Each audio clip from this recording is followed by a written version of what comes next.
quick welcome if you're new here. This is 5 Random Questions.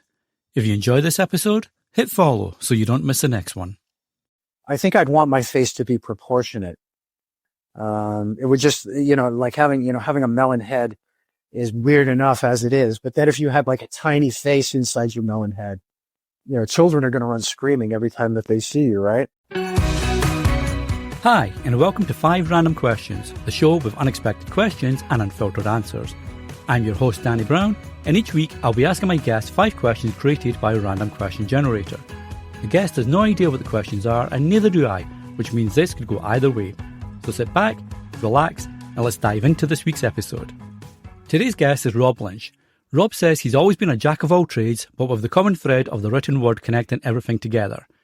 He's written music reviews, screenplays, short stories, movie reviews, sporting articles, and just released his first full-length novel, Voudon Caliber, available on Amazon. With the deaths of many important family members in the last few years and the complicated presence of addiction in his family, Rob's whole way of thinking and negotiating life has been turned on its head, and he works to understand life a little more day to day. Life is about gratitude and service, as Rob says, and finding out what that looks like to you. So Rob, welcome to 5 Random Questions. Thank you so much for having me, and it is so great to see you again. I know, mate, and I was just thinking that. I mean, we've known each other. I was thinking about this as I was getting ready to come on and record with you. We've actually known each other for almost 20 years, and you were actually a groomsman at my wedding in 2008, so that's at least how long we've known each other. Now, most people find increased wisdom as the years progress, and 20 years or almost 20 years is quite a long chunk. But, I mean, in that time, you still support Tottenham Hotspur. So what's your excuse there, mate? Well, actually, I have to... My support with Spurs has kind of fallen by the wayside, if I'm being completely honest. And it's got nothing to do with their dubious performance. It's more about I really... And I know that this is probably going to come off sounding a little naive, but I really, really hate the way that most European football, especially English Premier League, has been monetized and made so exclusive, right? From the moment that we started getting it here, and I want to say it was around maybe 95, and we were getting like one game on a Saturday morning, right? And it felt like it was always a Man U game, I might add. But it really sort of gained in popularity. And then we started getting, full slates of games, like 3 on a Saturday morning, 3 on a Sunday morning. Sometimes you'd get one on a Monday evening when you got home from work. And then, all of this subscription type service stuff started. And it was just one of those things that I said to myself, you know what, like, it's one commitment too far. And I just don't want to be part of this anymore. And like, I follow like the tables randomly and I'll look for highlights and, that sort of thing. But, yeah, I've kind of like walked away from it. I'm more about the national program and MLS and, Scottish League. Yeah, I hear, especially like this year we've seen the World Cup prices that were released by FIFA, and it's just got crazy scandalous. And the amount of games that you mentioned, the pressure that's put on players, and we're seeing more injuries in that. It's definitely not, it doesn't feel like the common fans game anymore. I 100% get you there. I'm still going to stick to the fact that Spurs are crap, and I'm saying that as an Arsenal fan, so I'm obviously biased, and you just came to your senses, mate. Okay, well, I'll give you that. This is your room, your show, so I'll give you that for now, okay? No, I hear you. It's like ridiculous, like the subscription for Fubo. It's just crazy. And your book, you just published your first book, so congratulations on that. And it's a mash of different genres with crime, adventure, horror, and more between the pages. So I'm curious, and we'll get into our 5 random questions soon. But I'm curious, what's the most difficult thing in bringing multiple genres together like that? I think maybe creating a level of plausibility would be the biggest challenge. I've always really been attracted to mashup stories. A lot of them don't do particularly well, whether we're talking about a movie or a book, or any other kind of media, because I think it's a very sort of foreign idea to a lot of people. Like, for example, done a little bit differently and better marketing, the movie Cowboys versus Aliens should have been huge. That movie should have been huge, you know, but for whatever reason, that just didn't work. And over the course of the last few years, I think I've maybe kind of been emboldened a little bit because very quickly, my favorite genre of novel has been the horror Western, which is really making a lot of headway and, makes for some absolutely fantastic stuff. So I'll finish off your question, by going back to, where the idea first sort of sprang into my head. And it was actually something that I had been carrying around for 35 years. And I'm going to be dating myself here by saying that when I was in college, I worked in a video store, right? And it was like a January night where there was a snowstorm going on outside. And me and one of my friends, who I'm still in touch with today, we were sitting there. Nobody was coming in. We were bored. We were just talking about different things. We were going back and forth. And we were talking about the virtues of the Western film, which is my favorite genre, and the gangster film, which is his favorite genre, right? And we're going back and forth, and no, mine's better because of this, and no, mine's better because of this. And then one of us, and I don't remember who, one of us had said, but it would be really cool to figure out a way to get them both in the same movie, wouldn't it? And I carried that around with me for like over 3 decades. And then when lockdown hit, and I decided that I was, going to finally do this, I was going to write this, I started out with it was going to be gangsters and cowboys. And then I thought to myself, wait a second. If I'm in for a penny, I'm in for a pound. I'm going to stretch this as much as I possibly can, right? So I took every kind of pulp fiction, action archetype and put them all in the same story. And I think, at least based on test reads and based on the feedback that I've been getting so far, since I released it at the end of October, I figured out a way to make it work. So I'm very grateful for that. No, and I know the reviews on the Amazon page, the sales page, like they say, they speak to that where a lot are saying, they're grabbed from the first page. The genre mashing works really well and the plot threads, tie together well. So obviously I'll be sure to leave the link to that in the show notes. So whatever the app you're listening on, make sure you check that out and check out Rob's book. And we'll speak about where to find that later for sure. But as is our want, we're here for 5 random questions, mate. So if you're ready, I will bring up the random question generator and we'll jump into it. I am ready as I'm going to be. All right, let's have a look. Okay. Question number 1, Rob. Would you rather be rich and ugly or poor and good looking?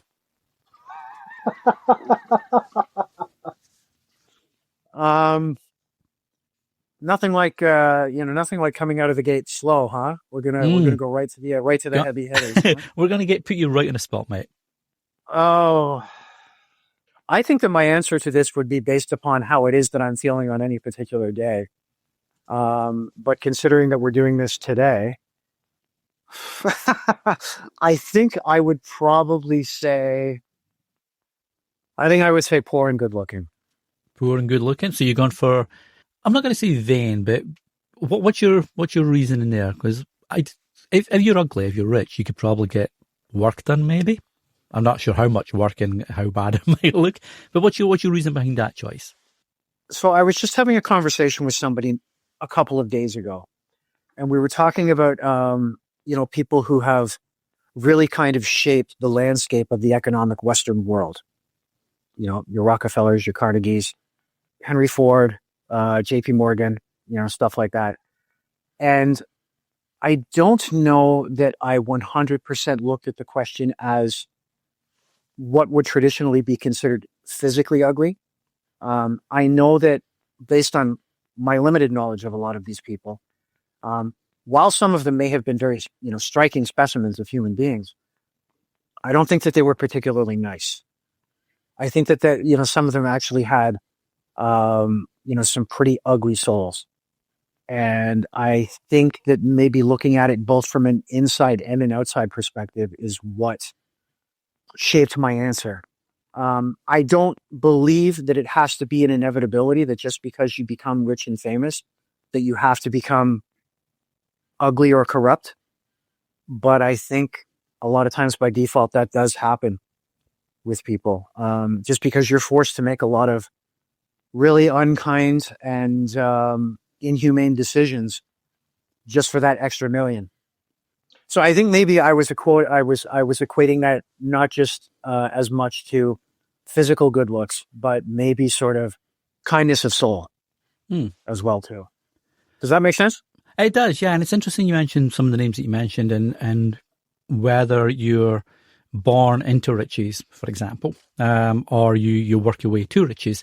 And I think using your metaphors there, I think if I think of some of the people that have been given riches by their parents, a lot of them are actually very toxic people.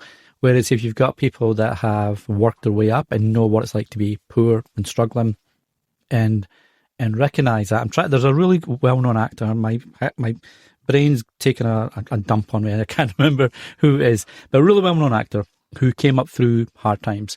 And he makes sure that he knows that his kids know about that and that their lifestyle isn't normal. It's not what everybody experiences, and you have to work hard, and kindness is so key to that, and you can't treat people like crap just because you've got the power to.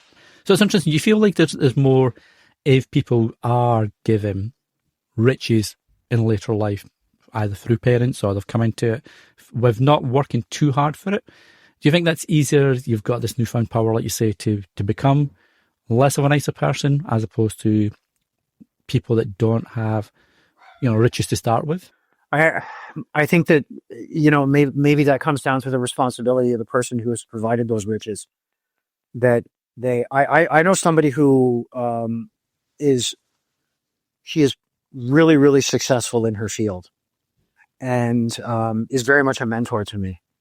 And I know that at least up until recently, I could be wrong, I think it was every Easter, every Thanksgiving, and every Christmas, she would take her kids on the actual holiday to work in a soup kitchen, right? And say, this is how this is how you keep yourself in check. And remember that you're owed nothing, right? This is, what we have is from hard work, and that, what it is that we're contributing to right now, that can easily happen to anybody.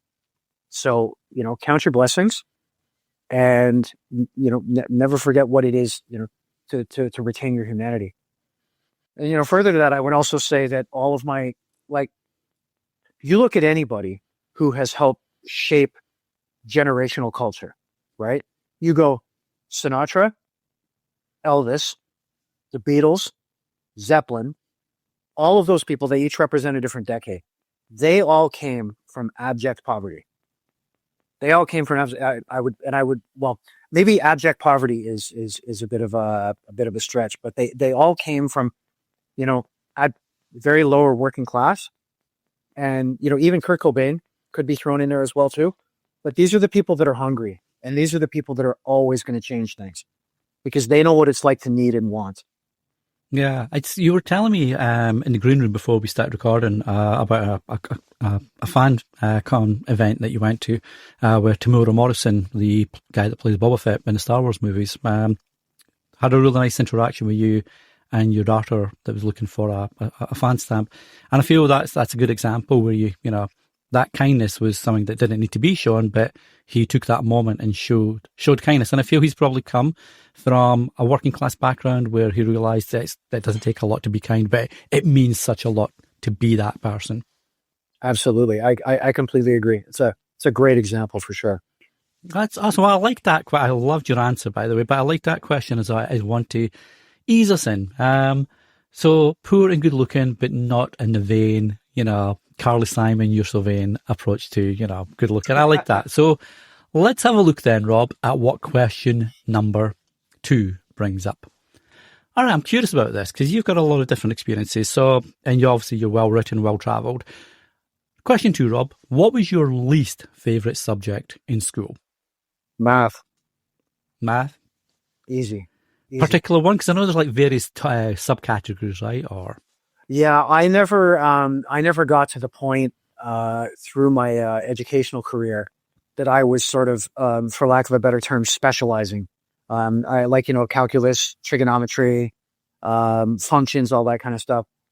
I dropped that from my curriculum I don't know what it is like now, but in my day, you had to, once you hit high school, you had to do 2 years. You had to do grade 9 and grade 10. After that, it became an optional subject, right? And, based on your, very kind intro that you gave regarding me, I've always been a word person. My entire life, I've always been a word person.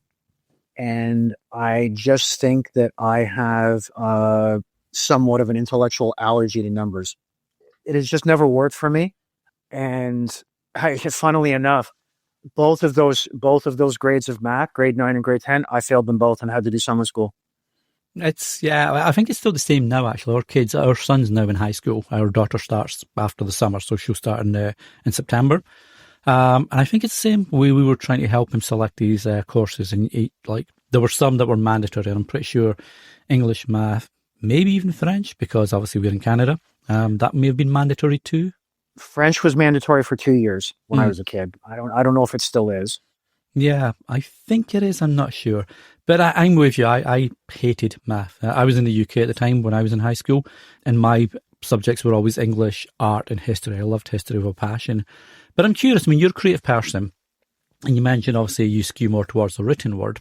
Do you feel like English and art and subjects maybe like that are more suited and more natural to move towards as someone that's creative, and maybe math and geography, for example, and possibly science like physics, chemistry, are more for people that are very not strict but more structured in their way of thinking and learning, etc.? Partially, yes. Only because, and I apologize if I'm sticking on your terminology or tripping on your terminology too much, but despite the fact that I lean towards more of a creative vein, I still have a lot of discipline and regimen in my life. I was just thinking before we had met up in the green room and we're shooting the breeze. I was just thinking about, have you read Stephen King's On Writing? I haven't. No. Okay. So he released it a few years ago, and it's sort of his into the look, through the looking glass.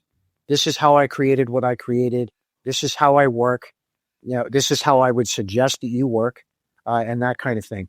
And I am by no means Stephen King's greatest fans. I would take up the whole show if I talked to you about all the problems that I have with the way that he does things, right? But you can't deny his success, and you can't deny his popularity. And what an absolutely amazing book. I couldn't recommend it higher, because he talks a lot about discipline, and he talks about what it is that you need to do to get to where you want to be. And he says, I think it's a little millennial sparring that he throws in there, in that he says, you're tired, you've got a part-time job, you have to go to school, you're having grief with somebody in your life.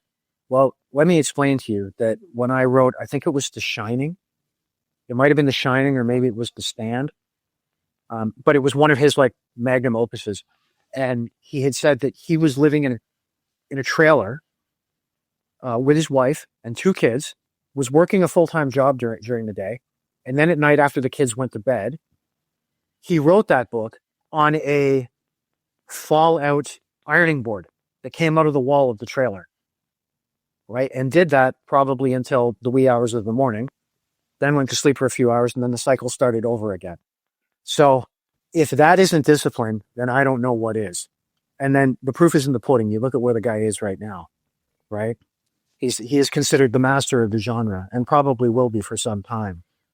So there's my long-winded intro to your question. I would say that the short answer is that I do think that there are certain people that are, I believe that the common colloquialism is left brain, right brain, right? The one is more hard fact, which is, science and, maths and that sort of thing. And the other side of the brain is a little bit more creative. That's where your musicians, your painters, your actors, your writers, that sort of thing comes from. I think there's also been maybe some kind of correlation that has been made between left-handed and right-handed people. That there's maybe something there that is tied with creativity versus hard sciences. But that would be a whole other vein of discussion, I think. That would be interesting because I know I only know, I think, one left-handed person, and I always was amazed, and this was again when I was in the UK, I was always amazed watching her write, because it's natural, obviously, as a right-handed person, you're moving from left to right, it's natural course or flow of your hand, but to be left-handed and do the same, it looked more awkward because you're now kind of pushing your hand over as opposed to just letting it flow over. Well, tangent, but yeah, it would make sense because like the left brain, right brain, if that ties into the left hand, right hand, and what part of your brain is more creative versus structured, it'd be kind of cool to dig into that. I might have to do just some good old Googling, to use that term, if we can still use Googling after this, mate. I think it's okay. I am a lefty myself, so I know exactly what it is you're talking about. And I also recently read, speaking of Googling, I also recently read online that the amount of left-handed people in the world is actually increasing. It's very slow, but it is increasing. It isn't so much a rarity as what it used to be. Yeah. Well, now I can say I know 2 people. So now my knowledge of the left-handed is doubled. So that's a result. I am sure that I am in excellent company.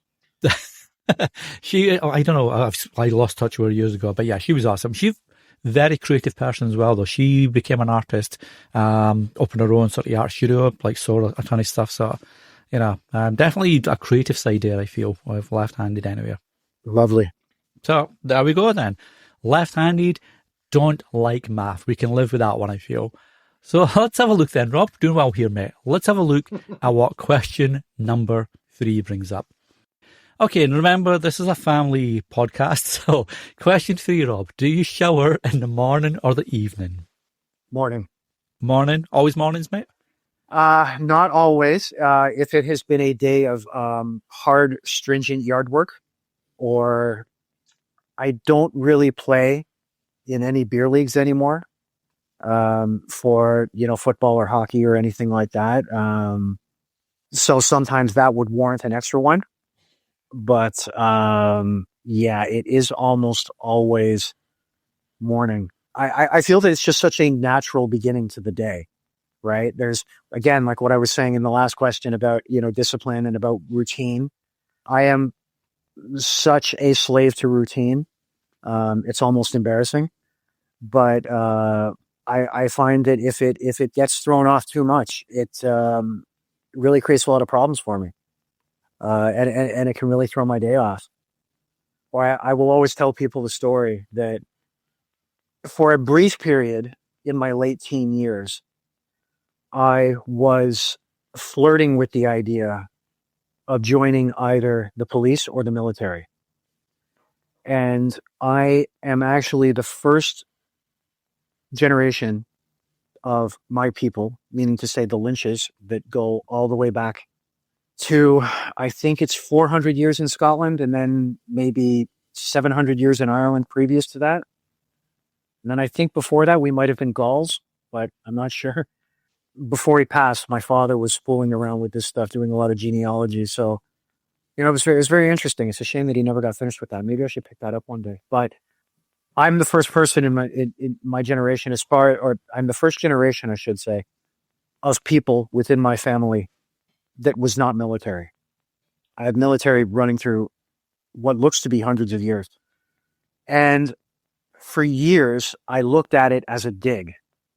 That when I talked to my folks about it, both of which were gone now, and they both served.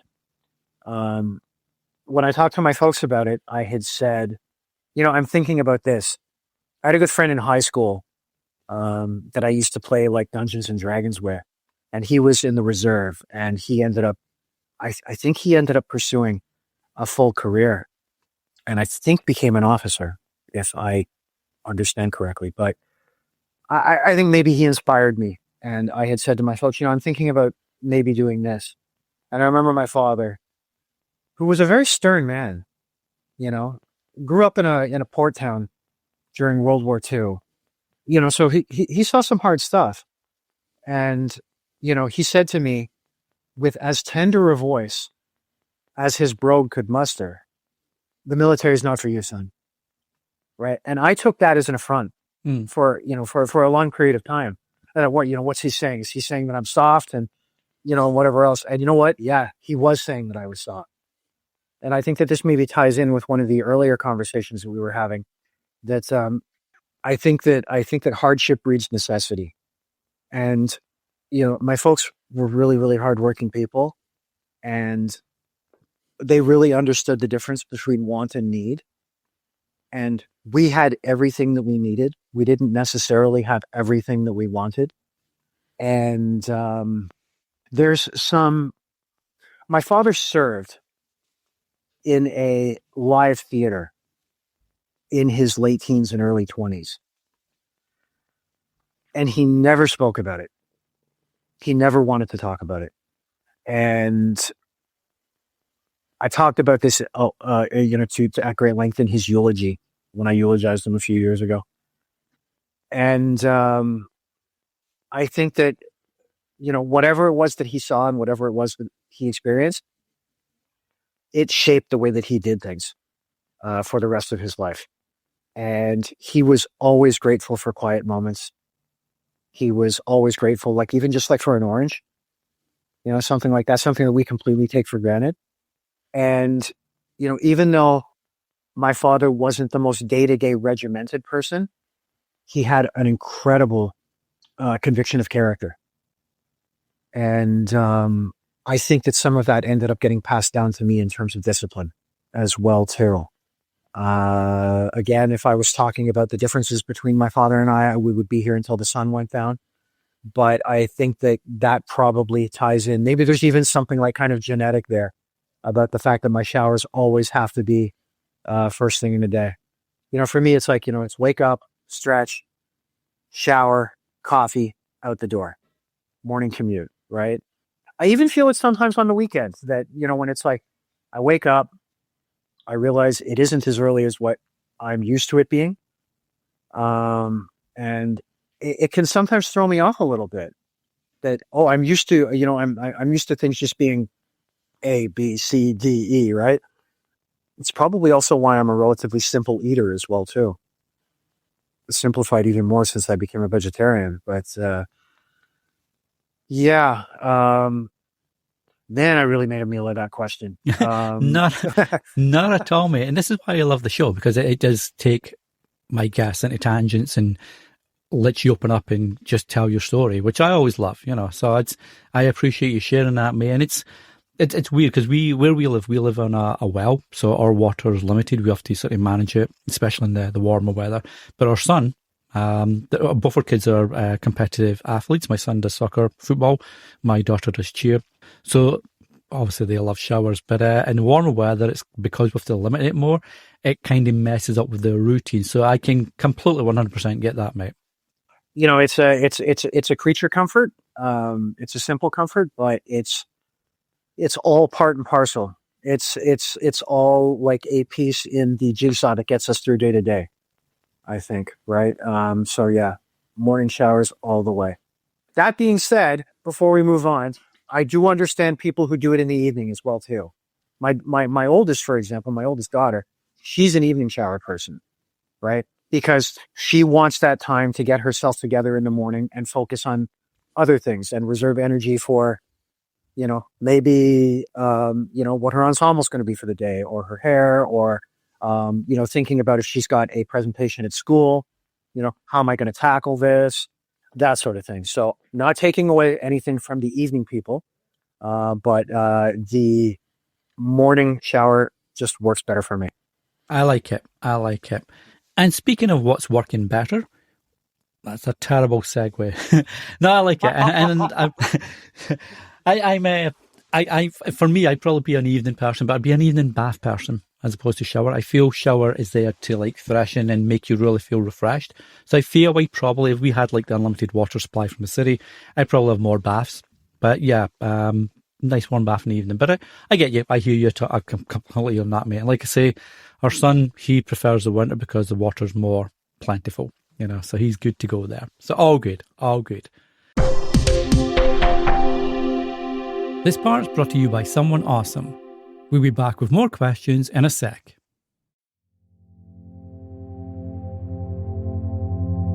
Martin here from Dad's Bedtime Stories.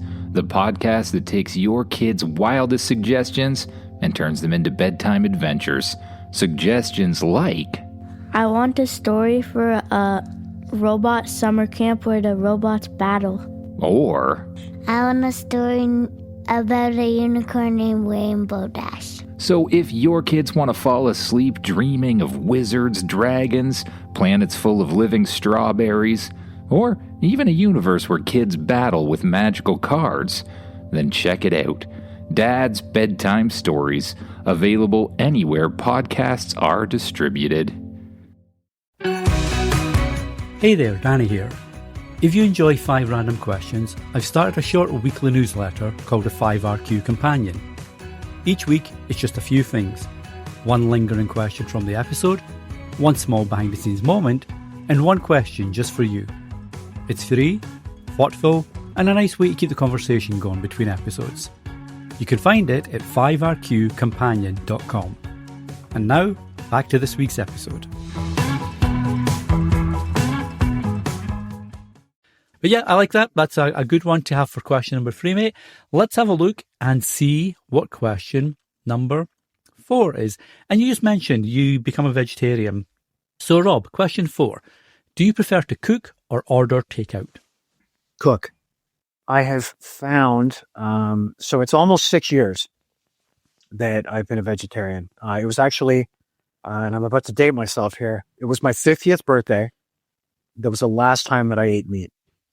And it was a steak and ale pie, as a matter of fact. So I know that I'm looking at you right now.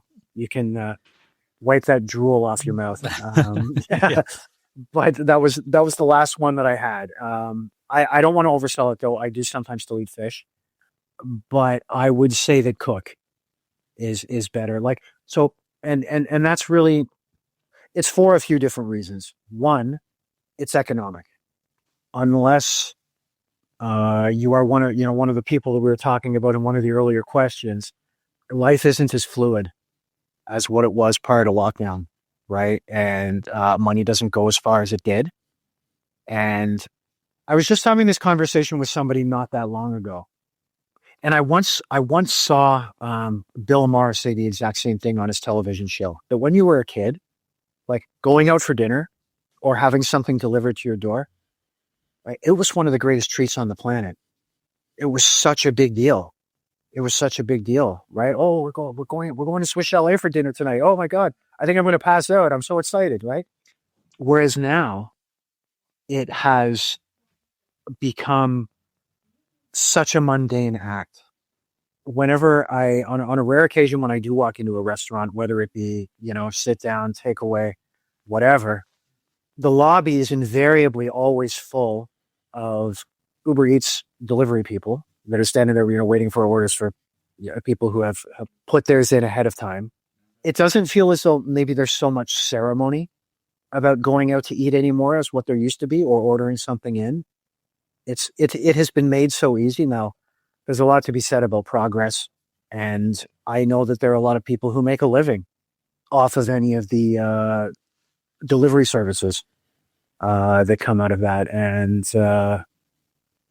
so I don't want to begrudge anyone or step on their toes for pursuing their hustle, but I'm trying to bring back the whole idea, perhaps on a subconscious level, of maybe making that sort of thing more of a treat than what it has become. But then, so it is somewhat economic, but beyond that as well too. For example, if I were to walk into a McDonald's right now, there is legit 4 things on the menu that I can eat. It is getting better, mind you, with finer dining, with more mid-level dining and up. Even the Keg, which for anybody who isn't aware that is in Canada, is a big steakhouse franchise here.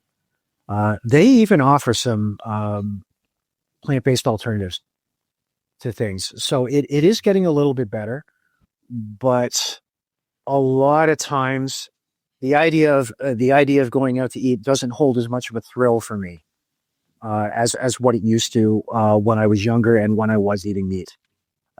because a lot of the excitement, alternatives, and options just aren't there anymore. Yeah. I don't know that I have anything else to add to that.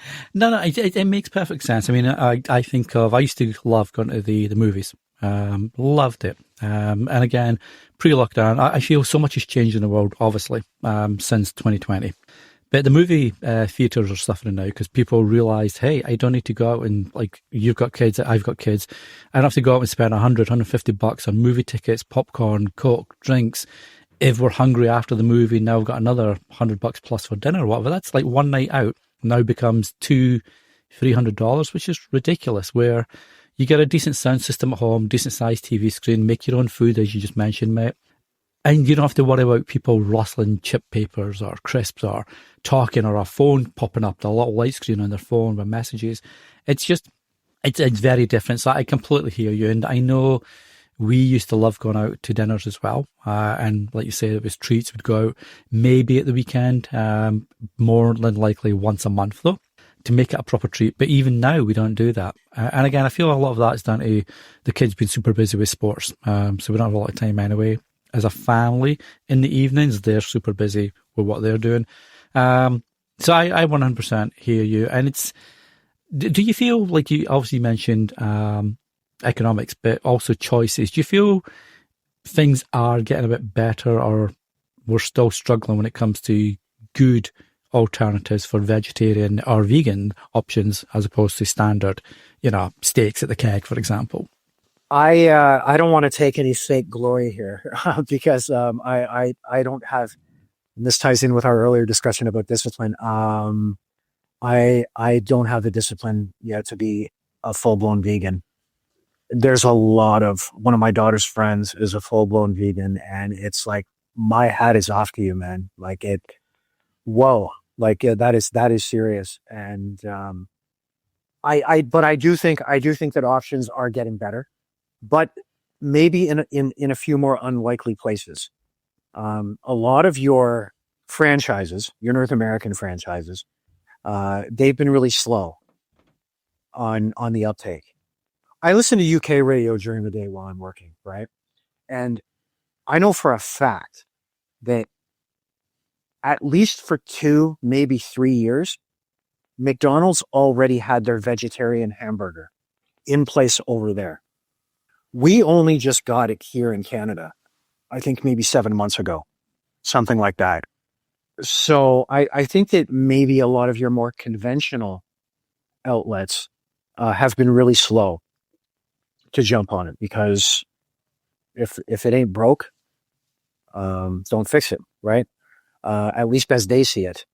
But I also think that one of those, one of the many faceted benefits of multiculturalism, like what we have here, is that you have people coming from all corners of the world, and there are entire cultures that are based on vegetarianism, or that at least a large amount of the food that comes from there is a highly vegetarian component, right? Like, you look at Indian food, for example, which I've always been, I hadn't had a lot of exposure to up until recently in my life.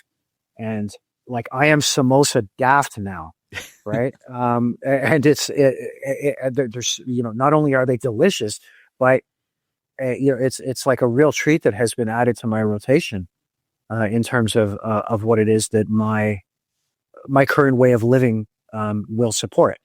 And then, you get a lot of your even further east Asian foods as well too. Almost everything can be made without chicken or beef. Even as a kid, like it's funny because I remember, going back to when it was a big treat, like if it was somebody's birthday or we were going on vacation for 2 weeks or something like that, and then the folks decided to order Chinese food, we'd be looking at the menu, like all of us would be, me and my sister and my folks would be hovering over the menu. And I'd be thinking in my head, why would anybody ever get vegetable fried rice? Why would anybody ever get vegetable chow mein? When you've got chicken, you got beef, and you got pork, you got shrimp, and, stuff like that. And well, now I understand that.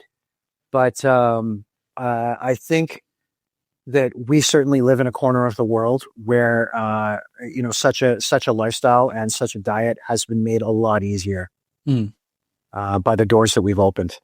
Yeah, no, I hear, and the great thing, like you say, I mean, Canada, we're very fortunate in that we have a lot of resources that can make that, hopefully make that lifestyle easier. I say this as a non-vegetarian, so I apologize if I get that wrong, but I feel Canada's definitely got a lot of resources, natural resources, for, different lifestyles, which is awesome, obviously. The economic trends and grocery purchasing trends and general lifestyle trends are all veering in the direction of a lesser consumption of meat with things going forward. And please don't misunderstand me here, Danny. I am not trying to say to anybody, I'm right and you're wrong, right? I would never, ever want to be that person. But, it's a decision that you make and you do your best to stand by it. And, I think that, a lot of changes are being made, like, especially in the agricultural world, that I don't think it's a wholesale shift at this point, but I think that there are some subtle hints that are going on that, things are not going to remain, the way that they have up until this point forever. Yeah, I say it's funny. My daughter made me laugh. Maybe last year, 2 years ago, it was during lockdown, so it's maybe even earlier before that. But anyway, she came to us. My wife Jacqueline. You guys know each other before I knew you, actually. But she came up to us and she says, "Okay, I want to be a vegetarian. Can you make me this tomorrow instead of whatever we'd normally have?" Yeah, okay, no worries. That's not a problem. So made it. And then she's like, "Okay, I'm real hungry for lunch. Can I have a sub sandwich?" Okay. And then she went back. So it's like, I feel, I know it's just like a random, addition to you. I don't want to take away from that at all, mate. But she did make me chuckle, and you just made me think of that when, speaking of what's available and how to change, how people's minds changing that. But yeah, I hear you 100%, mate. I don't think it's uncommon. I think that I know my youngest went through that as well too. And even to this day, she still, will have periods where, I haven't eaten meat in a week. I haven't eaten meat in 2 weeks, that kind of thing. And then, she's at a point in her life where there's other things that I think are taking a priority for her. And again, this is, strictly about my own personal choice. I'm, would never, ever, if I walk into a restaurant with somebody and they, order a steak across the table from me, I'm not going to sneer at them and I'm not going to, wag the finger and, and preach the holy gospel or anything like that. It's just, it's a lifestyle change. And I'll tell you this, anybody who knew me prior to me making my change, and if they didn't know before, I know people who have been floored by the fact, because, oh man, I was all meat and potatoes, and the rarer, the better. Yeah. So, is your daughter, like, where is she with her eating now? Yeah, she's still like, she likes her, chicken. She loves chicken. She likes, but she loves her veggies as well. She's in that happy space where she's got her protein if she wants it, but she loves her healthy, sides. And the way we cook chicken, it's like healthy. I know it's not like deep fried or anything. So, but yeah, she still enjoys her meat currently, I'll say. Very good. Very good. We'll see. She's 13, going to be 14 in next month. Oh my gosh. 14-year-old, where did that go? So yeah, we'll see how she goes. And like I say, you mentioned it, earlier, mate, it's, and I mentioned it in your intro, it's the decisions we make for ourselves, right? That's what's key at that time. And then support others in the decisions they want to make that's right for them. Absolutely. Well, speaking of decisions that are right for us, it's time to get to question number 5. And we've done well to get to this point, mate. So I'm going to finish with this one because I feel it ties in with the first question, kind of. It kind of brings that back full circle. So, Rob, question 5 of your time in the random question hot seat. Would you rather have a grapefruit-sized head or a head the size of a watermelon? Oh, my God. Oh, man. I don't even know where to go with this. I guess that both of those or either one would create a pretty conspicuous physical appearance, right? I feel so. I feel maybe one's a little bit less conspicuous, but yeah, I feel you're going to be noticeable right away when you're walking down the street, mate. Yeah. Like, so with the first option, I'm thinking about that guy who's in the waiting room in Beetlejuice, smoking the cigarette and, yeah. He's almost like Beaker out of the Muppet Show, I feel. He's got that kind of vibe. Yeah, because he has that bottom trap mouth, that and the big bug eyes, right? I think I'll go for the watermelon, and I'll tell you why. How anticlimactic would that be if I just said, "I think I'll go for the watermelon"? See you, Danny. Recording over. Yeah, I think I'd go for the watermelon because I think that a reasonable assumption there would be enhanced brain power. If you got a bigger head, that probably houses a bigger brain. Now, of course, if you're into dinosaurs, that throws my whole theory out the window. But I would like to think that we've maybe advanced a little bit beyond, the T-Rex and the Stegosaurus. But yeah, I think I would probably go for the watermelon head. Well, I feel the watermelons, it's more similar to a natural size head, right? If you think about the size, unless you get like a massive watermelon, it always makes me think of So I Married an Axe Murderer. Would you look at the size of that cranium? He'd move. The size of that boy's head, yeah. But yeah, I feel that like a watermelon, unless it was like a super big, massive, plump, ripe one, it's probably closer to a human head size as opposed to having that tiny little lemon. But it'd be interesting to see because obviously your body would stay the same size. But then does your physical features of your face adapt? I'm going to assume they adapt, right? You're not going to have like the same size mouth you've got now on a lemon. It's like it pokes over the side, or it looks small because now you've got this big, massive watermelon head. And would you wear anything to disguise it, like a hat or a scarf or anything? Yeah. I'm sort of, going back into because I studied film in college and, I'm such a student of film. I'm going back now to, there was a villain in the Dick Tracy movie, who I think his name was Littleface. And he has this big melon head, but with a face that's about, the size of a dessert plate right in the middle of it, which is just the oddest, but also bizarrely funniest thing that you've ever seen. So I think I'd want my face to be proportionate. It would just, like having a melon head is weird enough as it is. But then if you had like a tiny face inside your melon head, children are going to run screaming every time that they see you, right? It'd be something else, mate. It also, the visual in my head, the first thing that comes to mind too is I'm reminded of the appearance of one of my favorite Batman enemies, who is the Scarecrow. He's got that pumpkin for a head, right? With the floppy straw hat on top of it. And that's actually kind of a cool look. So I think I definitely made the right choice there. But you'd have to be a villain though as well, right? Yeah. He's just misunderstood. We will like that. Well, speaking of misunderstood, I don't think it's misunderstood that we've reached the end of your time in the random hot seat, mate. And I like that.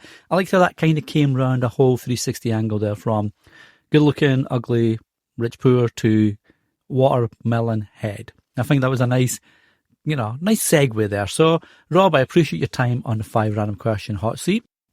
As is only fair, I've had you on the hot seat for about 45, 50 minutes now. It's only fair to put the question master task over to you.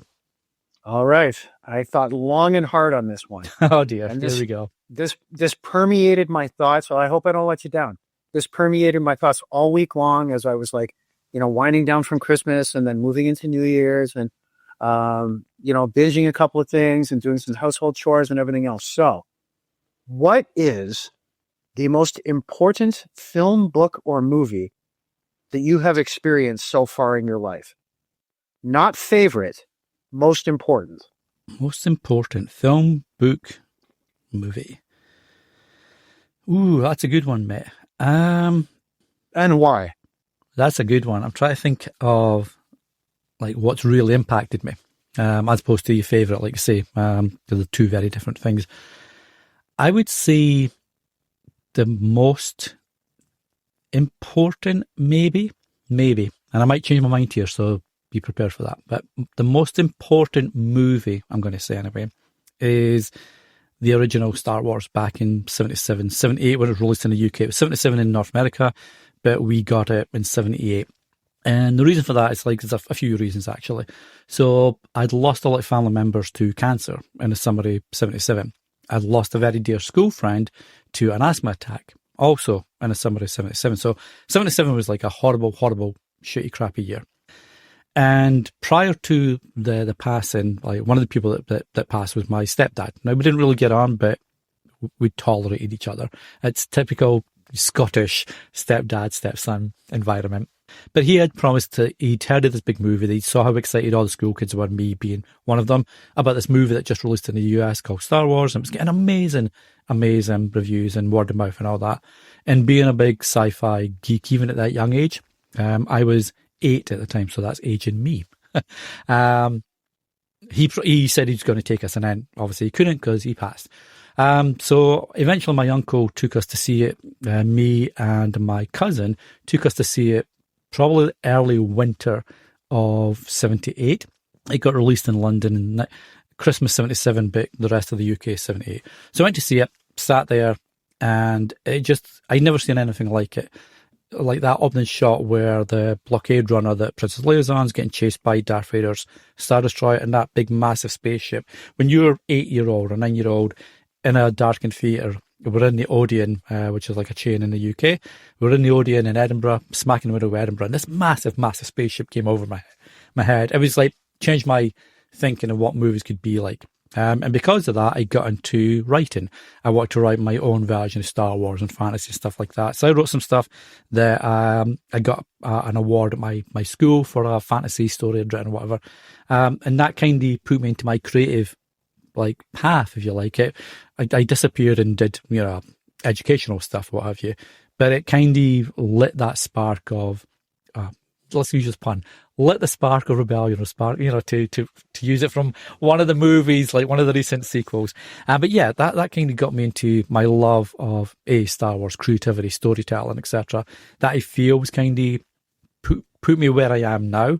And even though I've gone on different paths throughout my life, I've always come back to this love of spectacle, excitement, adventure, like your book, mate, where it's escapism to take you out of what can be a crappy world. And at that time, it was a really crappy world for me.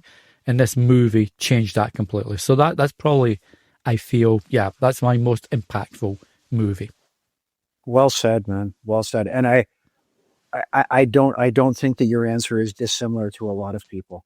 And it is so funny how many times I have read, famous and just everyday people alike, how that one particular shot when, the Imperial starship, how long it takes for its full length to crawl into the frame. That just blew everybody's mind. It's like, oh my God. It's like you're practically looking at a watch. How long is it going to take until we see the jets at the back, right? Well, especially in a big theatre where you've got the massive screen, you're like a boy, not even 10 years old. And it's just the sound and everything's just vibrating and shaking your whole body. You're thinking, holy crap, So putting aside, or maybe keeping in mind the original 3 films, how do you feel that the franchise has done as a whole? Leading up to this moment, what is today, January 3rd? Yeah. January 3rd, 2026, right up to here. How do you feel with all the TV series, with the animated series, with, the supplementary theatrical releases? Yeah, I feel it's funny. The company I work at we're all Star Wars nerds, always Star Wars fans. It feels like a requisite to work there, to be a Star Wars nerd. And we have different opinions on this. I feel movie-wise, they peaked with the original trilogy. I was never a fan of the prequels. I still am not a fan of the prequels, whereas my colleagues are big fans of the prequels. And then the new trilogy that came out with The Force Awakens and finished with the Rise of Skywalker, I enjoyed them, but they didn't feel strong. They kind of felt like there was a just bookending a story, basically, and tying up loose ends that weren't really there even. I've been more impressed with the TV shows. So first season of Mandalorian, Andor season 1 and 2, best Star Wars around, period.